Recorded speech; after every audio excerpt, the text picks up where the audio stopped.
January the 31st, 2003. I'm Mayo Livingston, and this afternoon, Tom Bush and myself, on behalf of the Southwest Georgia Regional Library, are interviewing Reverend Earl Henshaw on his experiences during World War II. Reverend Henshaw, I believe you went to join the Navy. Right. I was playing basketball one night in the church gym about December 27th in 1942, and somebody said, let's join the Navy. The next morning, six of us went down and joined the Navy. On 3 of us passed the exam, and the other 3 fellows were drafted into the Army later. Well, now, you were in St. Louis at the time. Right, St. Louis, Missouri. Well, were you called in then? Did you have a little space in there that you... No, we left just a few days later. And you went to... We enlisted. So you enlisted? Yes, we were not drafted. And you went to Great Lakes? Great Lakes Naval Training Station in Chicago. Now, is that where you took your basic? Right. I had 12 weeks of boot camp and then 4 months of electrical school, and came out of there 3rd class petty officer. Yeah. Well, at that time, man, you came out, this was in, obviously, 1943. Right. And you were trained, but you hadn't been assigned a ship, anything, or had you? No, from the electrical school, I was sent to Maryland, to Solomon Island, amphibious training base. And there we went aboard LCIs for a 2-week training cruise. And from there, we went up to New York and commissioned a new ship, the 464. Stayed on it for 2 months, and then come back to New York, and also commissioned the 537. I went to the shipyard in Pearl Harbor, New Jersey, and I saw every piece of steel put together in that ship. The one you later served on? I served 12 months on that, a year, and we decommissioned it and gave it to the British Navy on November 30th of 1944. And you saw it put together? Right. And was the crew assembled at the time? Oh no, we had a nucleus crew, and the crew was put together on Silent Island, although I wasn't there. I was up with the ship. And they went to New York then by train, and we met aboard the ship in New York. But we had a nucleus crew that was together from the middle of August until December, when the ship was commissioned. The ship was commissioned in December of 43. December of 43. And I believe you told me you had 4 officers and 19 enlisted men. Is that right? We had 24 enlisted men and 4 officers. Sometimes had 25 men. And you say you guys took off for England at that time? No, we took a cruise down the Atlantic to North Carolina, and we operated for a while out of Solomon Island, and we trained officers. We would take 20 officers aboard the ship and take them out for a week, and the motor machinist mate and I would tell the engineering officer everything we knew about electrical work and about the diesel engines, and then those men would be divided up into 5 crews and be prepared in a week's time to take over their own LCIs. We did that until the 1st of April, and then we went in a dry dock in April, and then about the 10th of April we went to start to cross the ocean. Did you have any idea at the time what was going on in Europe and in the war? Were they talking then about invasion? Well, we knew we were going to invade somebody, someplace, but we didn't know where. We were told that we were prepared to do a job. We were not told any more than they had to, and we didn't know until we were out about 50 miles from the coast of North America that we were going to go to England. We could have gone to the South Seas in the Pacific, but we were out a little ways in the Atlantic Ocean, and the skipper said we're going to England. Did you have a cargo aboard, or just an empty vessel? We had spare engines on board. We had a lot of things that we were taking to England. but we didn't have any troops. Did you have any U-boat alerts or that type of thing? Well, did you go over in a convoy? We went over in a convoy of 21 ships, and our ship was the lead ship on the left lane. And one morning about 6 o'clock, after we'd been gone about a week, we were up in the North Atlantic. The boatswain's mate came down, woke me up and said, "The skipper wants to see you on the bridge." Well, I went topside on the bridge, and he said, Earl, he said, "Something's wrong with the gyro compass, we're off course." So I went down and checked the gyro compass and cleaned some mercury off of it that would make it unbalanced, but there wasn't really anything wrong with the gyro compass. One of our officers had zigged the night before when he should have zagged, and he didn't follow the right direction. And so we were off by ourselves, just 7 ships in a row. And we didn't know where we were going. But about 10 o'clock in the morning, we saw some escort ships, some minesweepers and destroyer escorts come looking for us. And the first thing you know, I saw depth charges going into the water, and water was shooting way up in the air, of course. And there were submarines around, although I didn't see any. I was topside at the time. I didn't see any. But after a while, we did see an oil slick on the water, and that could have meant one of two things. It could have meant that a submarine was sunk, or that a submarine had deliberately sent up some oil to the top, to the surface of the water, to make us think it was being sunk. So that was our first encounter with submarines. But you did also have a battle station Yes. was in the bow. I was on the #1 gun on the bow of the ship, and basically the only thing we could do battle against was airplanes, or if there was another ship that got close to us. We had 20mm guns, and they would only shoot so far. So other ships like the destroyers, destroyer escorts, the cruisers, and that type of ship, they had to protect us. When did you land in England? Do you remember? Yes. We landed in England the last part of April. It took us 21 days to go across the ocean with that type of ship, because we could only do about 12 or 14 knots. And I wondered if the people, when I saw them on the beach, I wondered if they were just like us, because I'd never seen anybody from a foreign country before. Well, this is April 1944. Last of April, right. And did you get the sense that something big was going to fix to happen? Did they tell you anything? Oh, yes.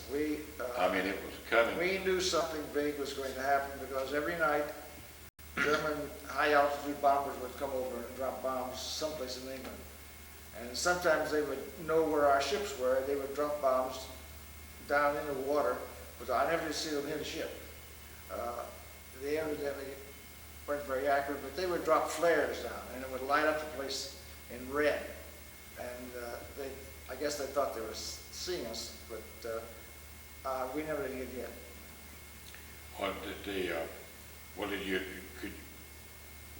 Could you fire back? No, we couldn't fire back. We would go to our gun stations, but we could only fire at a plane if we saw it. Oh, And it had to get pretty close to us for us to see it. But they would sit up quite high. We could hear them, but we couldn't see them. Well, had the buzz bombs started at that time? The rocket bombs? Well, they were bombing England every night. Oh, they were hitting England? They were hitting England every night. What was the name of the port that you were? Do you remember? Well, we went to a number of ports. We were at Falmouth, we were at Weymouth, we were at Plymouth, we were at Southampton, all of it down to Brighton, all of them down the coast of England. We would continually be changing ports. Well, these are names that are familiar with associated with D-Day. When did you start taking on troops? Well, because that's what you all wrote. It was an LCI, Landing Craft Infantry. Well, we trained with American troops on the British beaches first.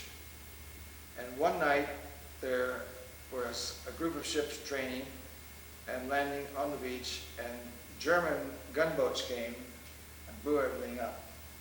And nobody knew anything about that particularly until after the war was over. But it was quite a catastrophe, quite a terrible battle.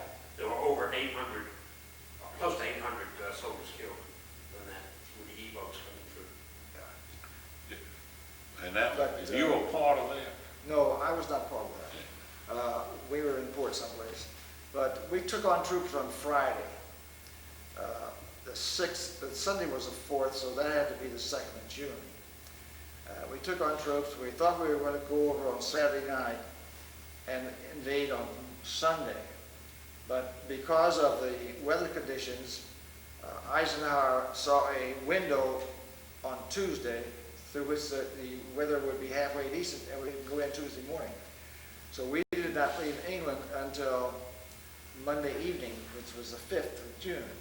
We arrived at the beachhead, Omaha Beachhead, at 6 o'clock Monday morning, and we just circled in the bay out there until about 1 o'clock, and then finally we hit the beach at 2 o'clock in the afternoon. And I believe you said the troops that were aboard your ship were 1st Division troops. 1st Division, 1st Army, they had invaded in North Africa. They had invaded Sicily, they had invaded Italy and 2 or 3 different places. And they were supposed to come home after they were finished in Italy. But they found out they were needed to invade France, and they didn't make any kind of an uprising, but they were angry about it. They didn't like the idea that they didn't get to go home after Italy was over, because they'd been over there for a couple of years. They really thought they were coming home. Thought they were coming home. And They were told they were coming home. and they were. Then it was changed. And how many of those were aboard your LCI? Well, I've heard different figures. I thought there were 350 aboard. Some say there were only 200, but I think there was more like 350 aboard, because they were everywhere. Some of them down below in deck in the bunks, and some of them sitting in the gun tubs, and some of them standing by the railings. They were all over the place all the time. And they had their own rations. They had their own rations, and they had their guns. They had all their equipment. And you all went in on D-Day about 2 o'clock in the afternoon. 2 o'clock in the afternoon. The ship that went in right alongside of us was the same one. The LCI is 160 feet long and 24 feet wide. The ship that was right alongside of us going in, it hit 3 mines, one forward, one midship, and one aft. Blew the bottom out of it. But all of the men got ashore safely, and we picked up the Navy crew of that ship and took it back in England the next day. But the ship, it was sunk. It was sunk on the sand. There you go. Tell us about what you told me when you got to the beach and what it looked like, and about the men unloading too quick and didn't make it. I was on the bow of the ship with the Lorries helmet on with telephones underneath it. For the record, tell these folks what the bow is. I know. The bow is the forward part of the ship. It's the front end of it. And it would come to a point. I was standing on a ladder, and I was supposed to receive orders from the captain. And I had 2 men, one on each side, operating the ramp. And there were engines, a gasoline engine inside, that would take these ramps down on the side. What happened was that we had ropes, had lines tied to each one of the front of the ramps, and then it went to a point, and a line long enough to go into the beachhead where there was sand, and you could stand up out of the water. Our boatswain's mate went in with that line to put the grappling hook in the sand so the men could come down the line and hold on to the line and go right into the beach. Somebody on my left, on the top of the ramp, said, "Let's go." And all of a sudden, troops started running in to the water and turning upside down, and 8 men drowned before they got back out. Now, they were supposed to wait for the captain to give me the order, and I was to give orders to the soldiers to go, but they didn't wait. And so we lost 8 men right there. The guys who went in on the line pulled the fellow back. They went in too quickly before he could get the grappling hook into the sand. And they pulled him back toward the ship. So one of our officers, Lieutenant Duncan, he went into the water with him, with the boatswain's mate and helped to pull the line on into the beach. And when he got it hooked into the sand, well, then they went in and didn't have any trouble. But those boys, they were loaded down with packs. Right. Now, you got some of your people have to get them out, and Well, some, some of the Army men, some of the Navy men, the bigger fellows, they took their clothes off as quick as they could and dove into the water and turned them upside down, right side out. And did save some of them, but some of them were already gone. What they did with them, I don't know what it took them, but they were drowned. give us a little description, if you can, when you got to Omaha Beach, what it looked like, and you and I were talking about that the other day. All right, I have pictures to show that there's a tripod-like, and there would be railroad tracks or timbers or trunks of trees or whatever they had put in there, and all along the beach, these tripods had mines in them, either alongside of them or on top of them or someplace. And ships went in and hit those mines and blew out. Tanks came in on the LCTs, Landing Craft tank ships, and they would come in and they wouldn't know it at the time, but they would be right on top of those things, and they just go right into the water, turn upside down or whatever, whichever way. Sam Pettyjohn here in Bainbridge, he was on the cruiser Augusta, and one of the things that frightened the men on the stern of our ship was that Sam Pettyjohn's ship was firing above our ship, over our ship, and trying to knock out the pillboxes up on the beach. Well, I joked with Sam that he was shooting at me, but he wasn't, of course. He was shooting pillboxes. And if he hadn't been doing that, we wouldn't even gotten on the beach, let alone get off of it. But we could see those shells flying through the air. And I noticed particularly that a destroyer got up almost as close to the beach as we did. And he was sitting there firing at those pillboxes.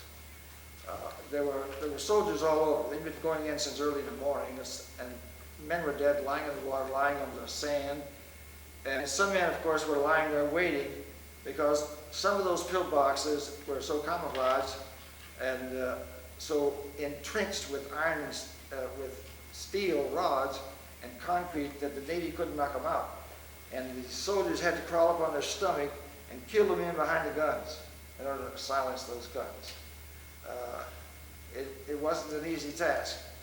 And there for a period of time, the soldiers were just lying on the beach, waiting until they could get those guns out, because they couldn't advance any. And finally, they were able to knock them out, and they went in on the beach and kept going into France. But it took several hours. Well, that afternoon, did you come back? No, we did you didn't. go back to England? When we backed off the beach,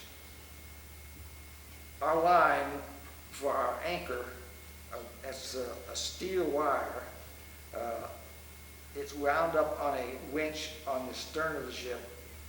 That line got tangled up with the tripods, and we could never get our anchor up. And so they had to cut the line, and we couldn't make any more landings in after that one. So we cruised out into the bay. That night we cruised up the shoreline about half a mile and sat there and watched the German Air Force come over. And the big ships, the battleships and the cruisers and destroyers were knocking the German planes out of the air, just like somebody swatting flies with a fly swatter. Then the next morning, they wouldn't let us come back that night. The next morning we left for England and went back and had some repairs made to the ship, and also put a new anchor in. But you did make 36 trips across the channel. We made 36 trips across the channel carrying troops mostly out of Southampton, although we carried troops out of various ports along the coast. But most of our journey started at Southampton and went to Omaha or to Utah or one of the other beaches. There were 5 beaches, and Omaha and Utah were the American beaches, and Omaha was the worst battle, simply because there were 15,000 of the best German troops on maneuvers just a few miles behind the beach. And so there are different stories about a German general who was supposed to be leading those troops, that he went back to Berlin for a party just before D-Day and wasn't there. But the troops still came on and gave battle to the American troops. The real heroes in this action, I think, were the American soldiers, because they're the guys that had to take the battle and take it to the Germans. Well, did you have any contact with the Canadians or the British, or were you too far away from that beachhead? We went to all of the beaches. We carried troops to all the beaches. We carried Canadian troops over. We carried English troops over from England to France, and we landed wherever they were supposed to go in. But I have been to all 5 of the beaches. I don't remember all the names, but I have been to all 5 of the beaches, and generally speaking, the British troops in crossing the English Channel, they were the ones who got the most seasick. After a while. They had a hard time. Well, you mentioned with the airplanes. You all did think, did you think you really shot down a plane? Oh, we know we did. And they wouldn't let you put it? Well, we had it painted on the pilot house of our ship, and then the commander made us take it up, paint over it. Why, I don't know. But we got a commendation from the British Navy for having shut that plane down. It was a torpedo plane there, didn't you tell me? It was a Junkers 88, a torpedo plane. It had a crew of 4 men. And on that particular Sunday night, we were going back to England. And we were escorting some smaller British landing craft back. And then partway back, some German gunboats, some English gunboats came along and they signaled us that we could go on. And in the meantime, an American convoy had passed us, and they were a few miles ahead of us. So we left that convoy we had been with, and we were heading for the convoy of the American ships. And like the ships going like this, the planes were coming in broadside and dropping torpedoes on these ships. Now, one thing the Germans didn't know, or maybe they did, maybe they didn't, was that we didn't have a keel on our ships, so ships were flat bottom. And so torpedoes, unless they were right below the surface of the water, they would go under our ships. I didn't see any of our ships being blown up in that particular combat. But this one plane came in and then swerved back this way. And when they came back, they came at a 45-degree angle. And our boatswain's mate was a gunner on our ship, and I just stood there and operated a little sight with my left hand. And if he was firing below a plane, I was to raise his sights, and if he was firing above, I was to lower his sights. Well, I didn't expect fire. His shells were just falling into the ocean, into the water. And Captain Holloway told him to hold his fire until he was ordered to shoot. So when the plane got back within our range, the captain ordered us to fire, and we had 4 of our 5 guns that hit the plane. And what happened is the man came in, and I don't know whether he dropped a torpedo or not, but he had guns on his wings, and I thought he was going to strafe us. But he didn't. He turned left and showed us the belly of the airplane, and when he did, well, we just fired and hit the belly, and he burst into flame, just dropped in the ocean a little, 100 feet away or so. When you did get one plane. We got one plane. It burst into flame, and they were dead before they hit the water, because with all that heat, they couldn't have stood it. Well, did you see any German prisoners? Oh, yeah. On one of the beaches, I think it was Omaha, we had a big, about a 10-foot fence, metal fence, and had barbed wire on the top of it. And they would bring German prisoners and put them in that space. There was a German officer. He was about 6 foot 6 inches tall, great big guy, and he would march up and down, and he would go through his German stuff like that, and we'd stand there and watch and laugh at him. But they would have prisoners there quite often. Well, Did you take any wounded back to the state, back to A England? few, not many. We had 2 stowaways. Tell us about the stowaways. They were Canadians, I believe. They were Canadian fellows who had jumped the ship, gone with the Army just to have a good time, and fought with the Army for a few weeks, and then came back to the beach and made a deal with our boatswain's mate. I guess they paid him so much money to stow them away and get back to England. They eventually wanted to get back to their ship because the Canadians had ships just like we had. Well, I was an electrician aboard the ship, and there was a locker down below deck that I kept all of my supplies. And it had a ladder going down, and it was just like a little room, about the size of a big closet. And so I went up there one day and was opening this hatch, and I pulled it up, and here's 2 guys sitting down there on the floor playing cards. So I fastened it up. I didn't know who they were. I hadn't been told anything about it. I went back to the boatswain's mate. He was supposed to be the leading petty officer of the ship. And I said, Don, I said, there's 2 guys up in the bow down in my locker. He said, keep quiet, forget it. Don't remember anything about it. Don't say anything to anybody. So I didn't. And he got to England, he got on ashore somewhere. He probably made $50 over the year. And he got the guys ashore. He got the guys ashore. They wanted to get back in the war. He Well, wanted- you guessed it did. I mean, well, how did you all, Reverend Henshaw, how did you all unload supplies? Did you go up one of the mulberries or one of the fake piers? Did you have cranes? Well, what? Those are big vessels. We had these long barges, and the Army would, we had them against the Liberty ships, the supply ships, and they had cranes and everything on the Liberty ships that would unload the supplies down on these barges. Then we would tie up alongside these barges and throw our lines, or they'd throw their lines to us, and we'd secure them. And then at high tide, we'd take those barges into the beach, and we'd land them on the beach. And when we got them as far as we could, while they'd stay there, they wouldn't come back off. And then we would untie our lines and go back out, pick another one, come in again. Then when the tide went out, it'd be on dry land, so to speak. And the Army or German prisoners would come up and load those on trucks and take them in. You got it. That was a very unique way to unload. We called it tugboat duty. Well, after on up into the year there, America got involved in the Battle of the Bulge. Were you there at that time? We were there, transporting troops back and forth and doing tugboat duty.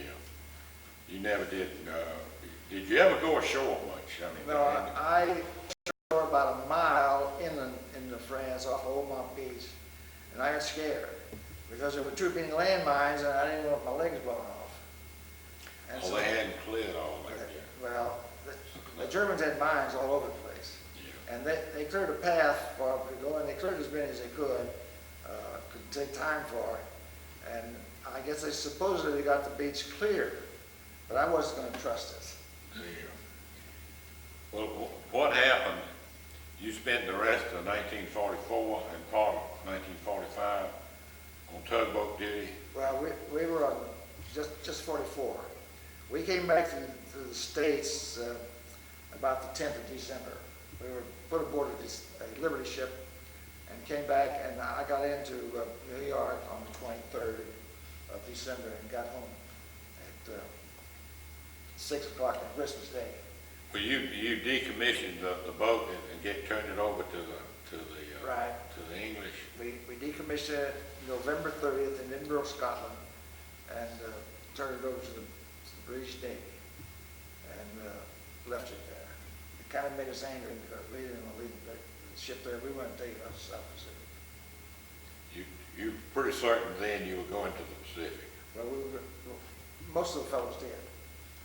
I came back to the States and was sent to a gyro compass technician school in Seattle, Washington, and was there from April until August.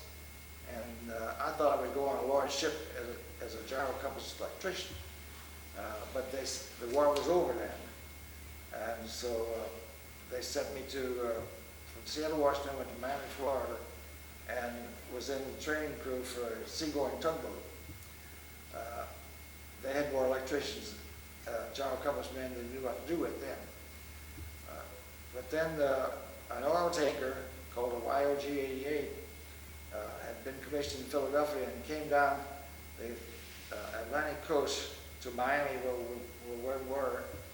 And the electrician had just come back from the South Pacific and he didn't want to go back. And so he told the officers aboard the ship that he didn't know anything about a gyro compass. And they were having problems with a gyro compass. And so they put him ashore and asked the command post there to give them a gyro compass technician. And there were two guys who could go, myself and another young fellow whose wife was having a baby. And so you know who had to go.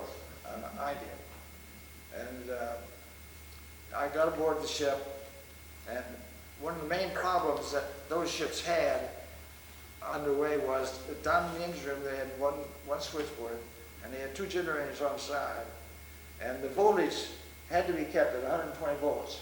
If it wasn't, well, then the steering gear wouldn't operate properly, and it'd go out, and they wouldn't be able to steer the ship right. So I told one of the chief's mates, and I told the officers that that particular ship would have that kind of a problem because we had had that problem on the LCI, and I knew how to take care of it. But going through the Panama Canal, they didn't watch the switchboard. I was in an electrician aboard ship, and one of the machinist mates were watching the engine room, and the steering gear went out, and our ship banged up against the walls of the canal. Well, we got across the canal to the Pacific side, and one of the officers got mad at me because that happened, because it wasn't an electrical failure. But I already told them that it would have if they weren't careful. So they called a chief petty officer and a first class petty officer and a third class petty officer, all electricians, aboard the ship. And I had told the officers just exactly what was wrong. And they went over all the ship, and I was not in the room when they did this, but they told the officers the same thing that I had told them.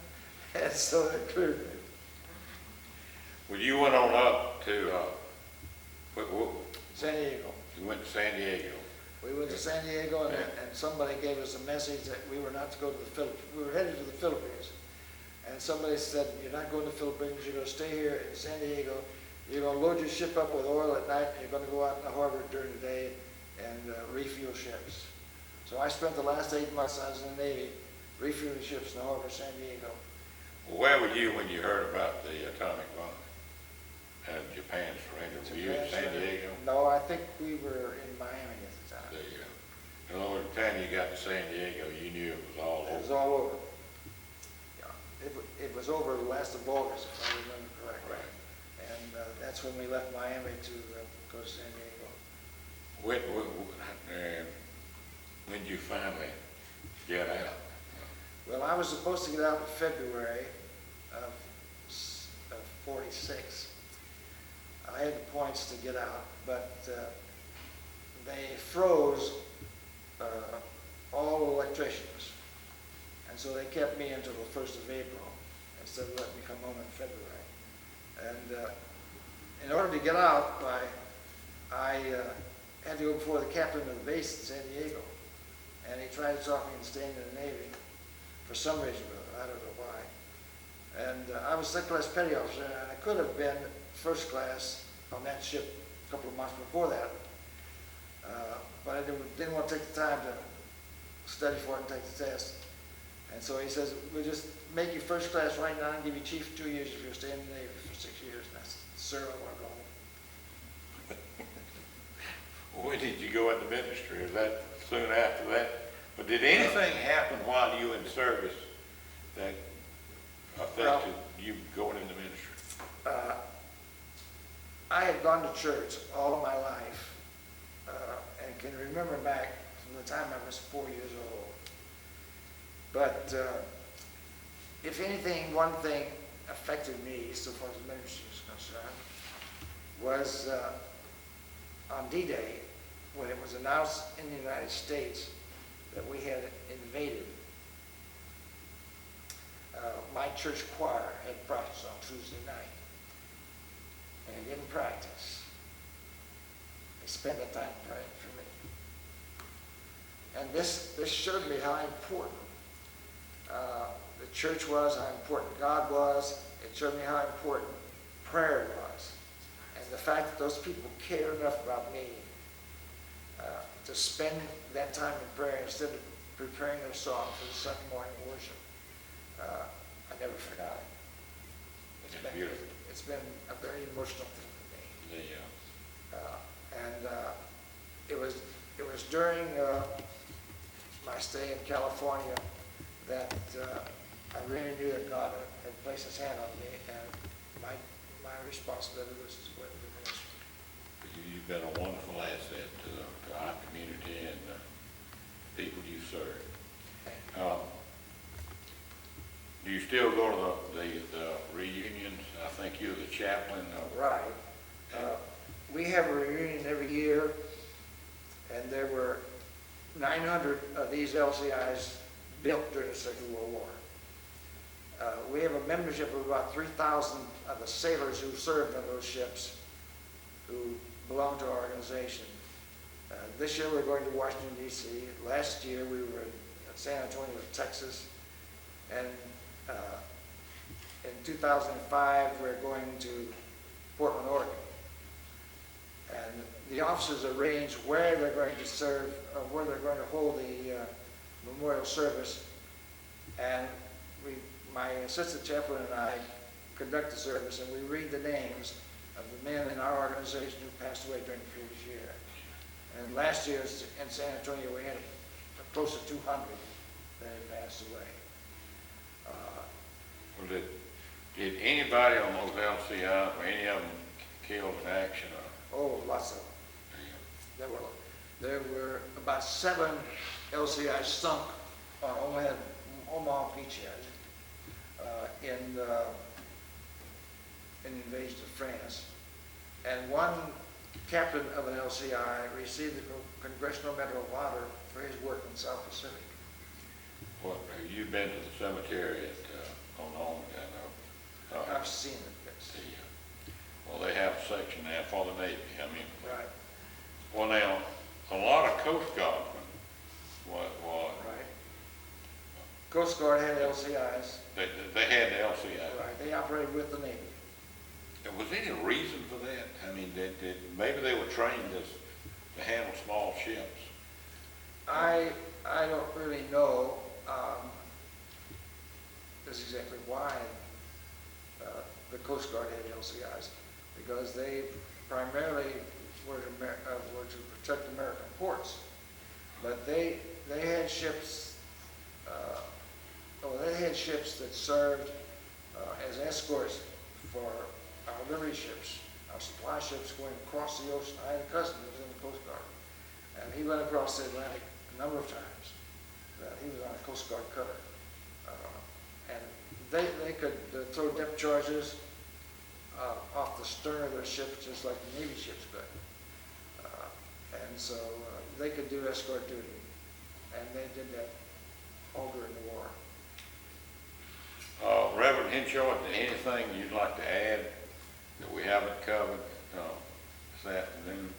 Well, the big thing I would like to say is that everybody in this country needs to examine their relationship with God. War is a terrible thing. If our country went to war, I would be willing to serve again if I could, if I were young enough, to defend my country. I believe in that. But we don't want war. And the only way to keep from having war is for American people to get out on their knees before God and pray and ask God to solve this thing, because I think He's the only one that can. Well put. On behalf of the American people, I want to thank you